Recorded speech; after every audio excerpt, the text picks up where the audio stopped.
everybody. We're going to get started.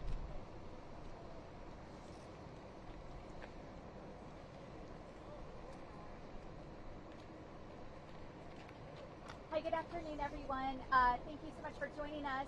I am back here in Tucson to discuss one of the most pressing issues the city and our other border communities are facing right now, the expiration of Title 42. This morning, I met with city officials, including Mayor Romero, and sheriffs from throughout the state to speak directly with them about this ongoing situation and what my administration plans to do in order to help. What I heard is this. With Title 42 set to expire in just 2 days, it doesn't appear that the federal government is prepared. As a result, Arizona communities will face incredible challenges trying to deal with the influx of people entering the country. When I took office, I made it a priority to visit our border communities and meet with leaders on the ground. In under 100 days, we visited both the Tucson and Yuma sectors, and I'm proud to say this is my 7th time visiting Tucson. I made a promise to the people of Arizona that I would put partisan politics aside and instead bring people together to solve our biggest problems. That's why today you'll hear from Jan Lesher, the Pima County Administrator, Alan Clark, the Director of the Arizona Department of Emergency and Military Affairs, and Lane Mandel, the Chief of Staff for the City of Manager's Office. These leaders and the people who are here behind me are on the front line of our border crisis and will bear the brunt of the challenges faced with the end of Title 42. Yesterday, I laid out our 5-point preparedness approach for how we will manage the lifting of Title 42.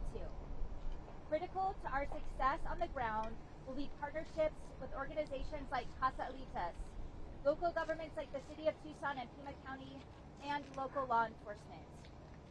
I have seen firsthand the dedication and care that is put into making sure that we have a safe, humane, and orderly process. I've also seen the challenges Casa Alitas faces with capacity, something that is only going to get more strained when Title 42 is lifted. And I've heard from the local leadership here in Tucson and Pima County. My message to our border communities is this: we stand with you. We are here to support you. The state stands prepared to scale up its transportation, shelter, and public safety activities to meet the needs on the ground. Just yesterday, we stood up 5 additional bus routes for migrant transportation out of smaller communities without the scale and capacity to handle the additional migrants. These activities will happen on a rolling basis throughout the state to ensure we have a safe, humane, and orderly lifting. So far, we have identified $7 million that is immediately available for us to put to use scaling up operations. This money will come from the Border Security Fund. My team is working diligently to find any additional source of money that we can best aid our local governments with during the lifting of Title 42. In addition to this, we have negotiated $15 million in the budget to go towards transportation. But we know the state government cannot handle this situation alone. I've written to the federal government demanding that they take action on the following steps: finalizing the shelter and services program, addressing the processing challenges at our ports of entry, directing DHS to develop a specific plan to decompress border communities with a large influx, and continuing to target fentanyl smugglers who may exploit this situation for their own gain. Already today, we have heard reports from border communities that are seeing their capacities strained. During my meeting with sheriffs, I heard the devastating impact of federal inaction on our public safety. In my meeting here with Tucson and Pima County leadership, I heard how our local governments feel overwhelmed by the flow already. And now at Casa Alitas, I'm here to learn how we can best support our NGOs on the ground. I knew coming into this office the challenges that lay ahead of us, and that the only way to make meaningful change is by listening to experts on the ground. I've heard their concerns, and it's clear we can no longer wait to take action. As I've said, we are in a fluid situation, and we've developed an approach that can be flexible to adapt to the challenges we face as they arise. And that's what we're doing here today. Thank you to law enforcement, local elected leaders, and humanitarian organizations for your hard work and dedication to your communities. It is my hope that these actions will take us in the right direction and send a message that my administration is here to support during what we know will be a very challenging time. And with that, I'll turn it over to Pima County Administrator Jan Fletcher. Thank you very much, Governor Hobbs and Director Clark. We so much appreciate you being here. As the governor I know has mentioned, and many have discussed recently, there's immigration and some of the concerns may be considered a federal issue, a federal concern, but it becomes very, very real to each and every one of us here in Pima County when we are dealing with the safety and security of the guests coming into Pima County and of our folks who live in Pima County. We've had a very good relationship over the last several years with Catholic Community Services, Casalitas, who's running the facility today in the initial welcome center, and the city of Tucson. We have so many other partners in this, but it has really been made possible because we continue to receive the federal funding that is so critical to provide response to this federal program and concern. It is FEMA and some initial emergency funds that continue to come into Arizona so that we can work with individuals who are coming into our community. We became involved as Pima County in 2019, and some of you are here to remember when we worked out of the Benedictine Monastery on Country Club, and the things that have occurred since that time, all of it possible really because of Catholic Community Services and their work. They were already at it when we joined the effort, but we've been able again to continue to fund them to do what they do best and keep people coming into our facility and getting on as quickly as humanly possible to their final destination. As we know, I think less than 1% of any of the individuals coming into this community through this, with CBP and the guys, stay in this area. They move on, and they move on very quickly.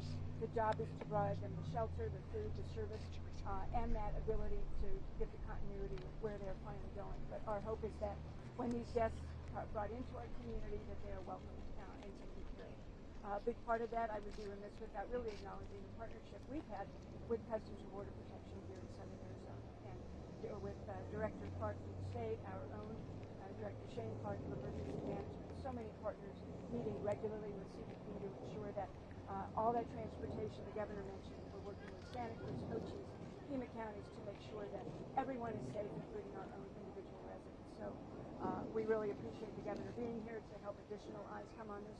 As I mentioned, everything we've been doing great, but we're all watching with some trepidation on what happens on May 11th when additional folks come into our community. But with the help of the people standing around me today and the leadership of the governor and our federal partners, we can keep doing it. So thank you. And with that, it's my job to introduce Mr. Alan Clark, who's the Director of State of Arizona Emergency Management. Thank you.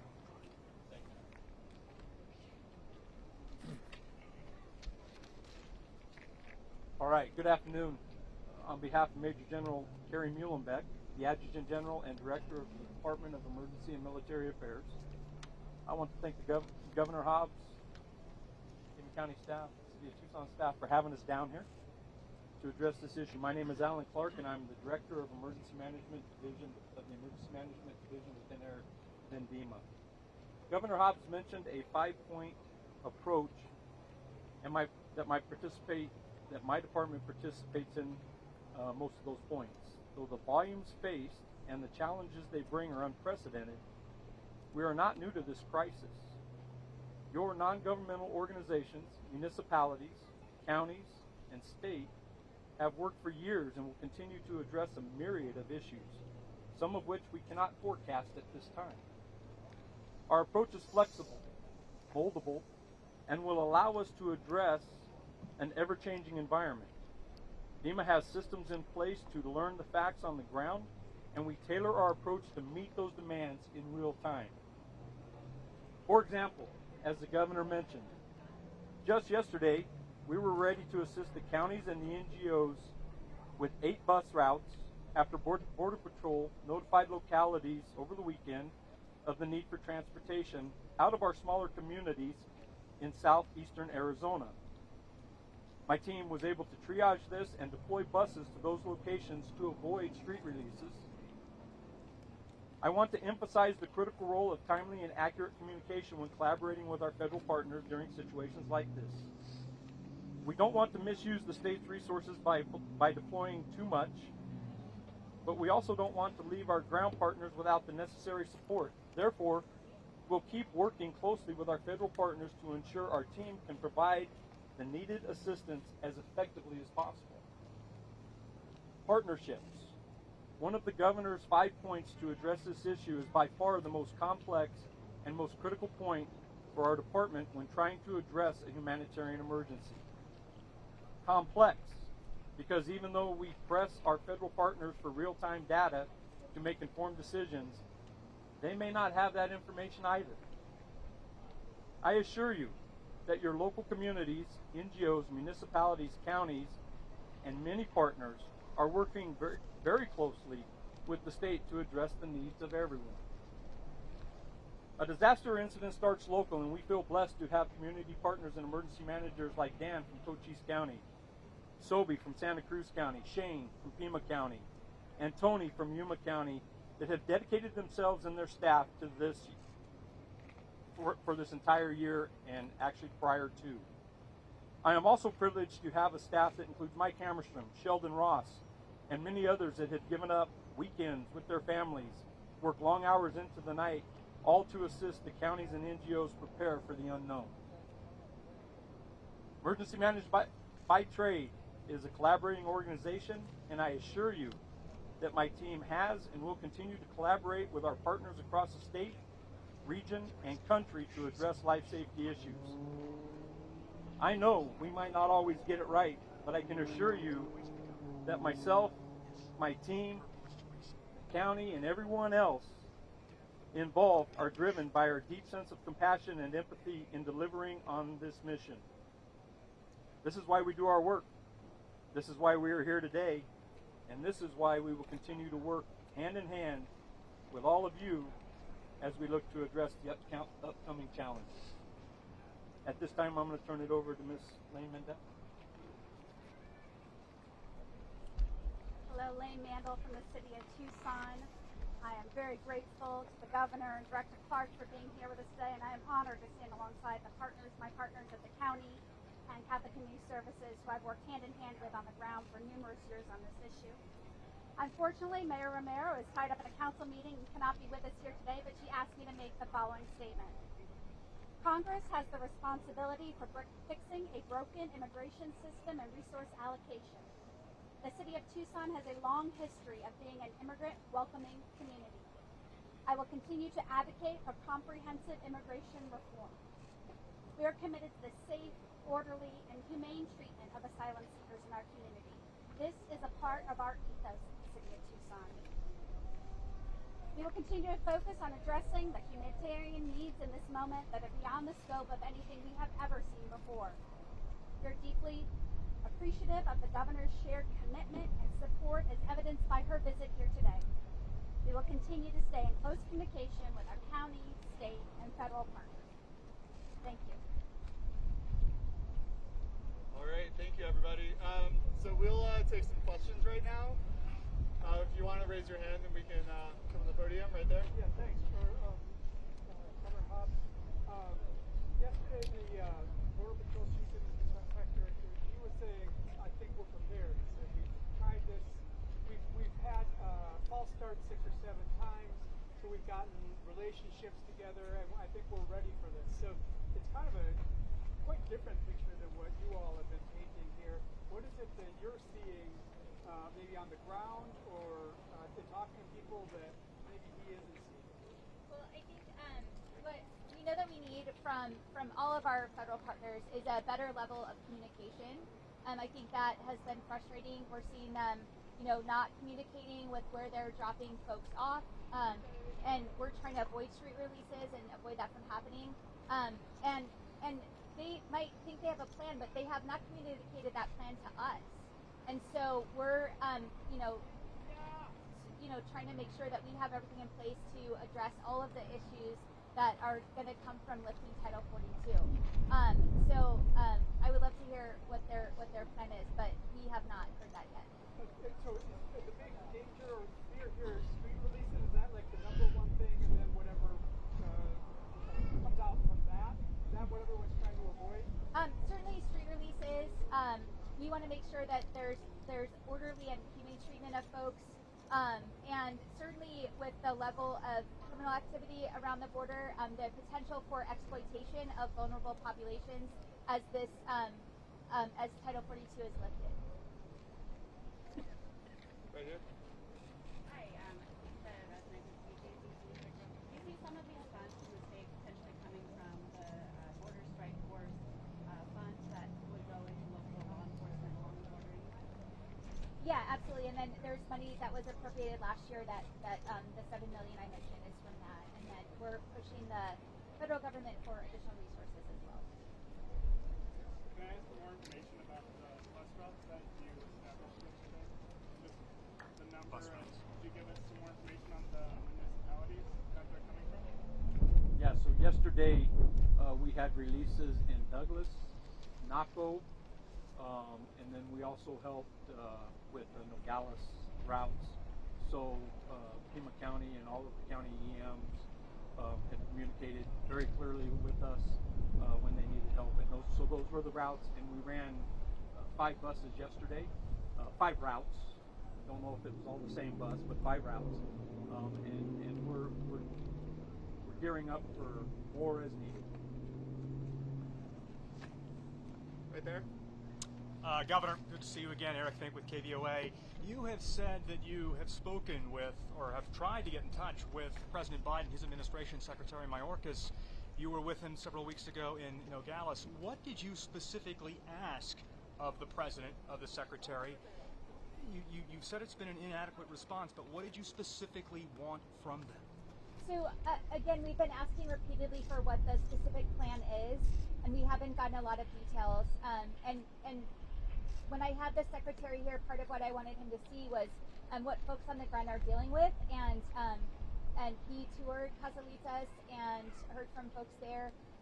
But what we're hearing today is that the shelters are at capacity, and they only expect that to get worse.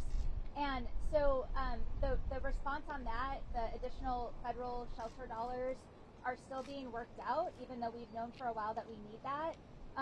And we've asked for to address specifically the issues with processing at the ports of entry.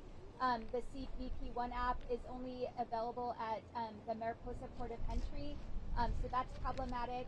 And just more manpower to deal with all of the influx that we expect.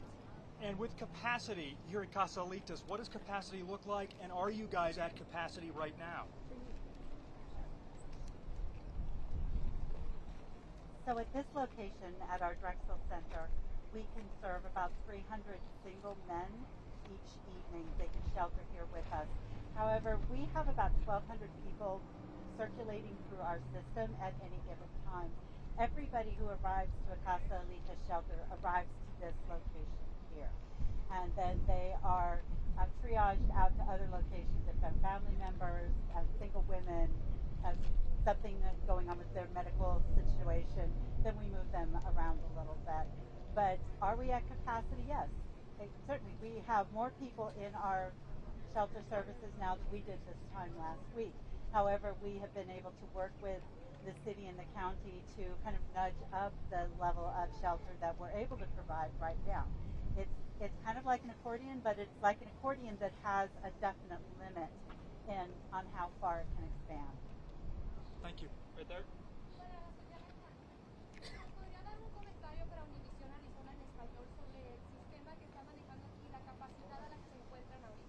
So I'm going to need someone's help because my Spanish isn't going to work for that. I'm sorry.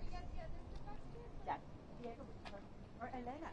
This is Elena Dwyer. She's the CEO of Catholic Community Services. She's very qualified to help. Could you repeat it, please?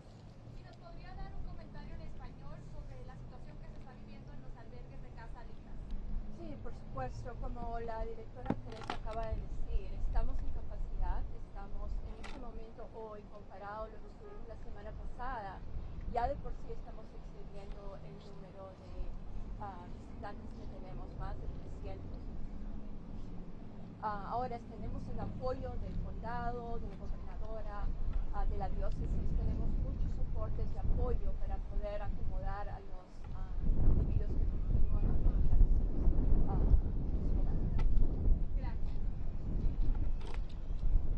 Anybody else?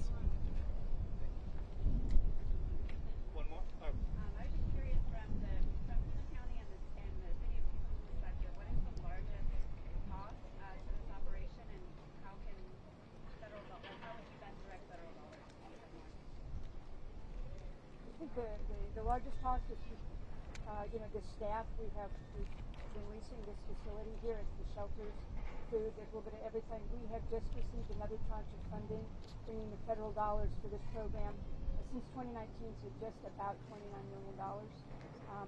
We have been, the last numbers when we were at about 450, 500 a day, it was $1.8 million a month. We are now anticipating that number could get up to 1,600 a day. So we believe we have the federal funds in hand to get through, we hope, September. That's based on 660 people a day. We'll see how long we can get through that. And I want to take that opportunity because we've been chatting about, while we've been able to keep this going and we do have the capacity, if you will, it's the street release concern that I think is the real impact that we're looking at coming in on the 11th, that everyone's trying to make sure we can avoid. The anticipation that would happen because there's just so many more people who are needing to be transported back and forth, or why? I think it's simply the fact that with Title 42 in place, people have not had the same ability and flexibility to come across the border as legal asylum seekers, and that's going to change a little bit when some of the rules change on Thursday. That's what we're anticipating.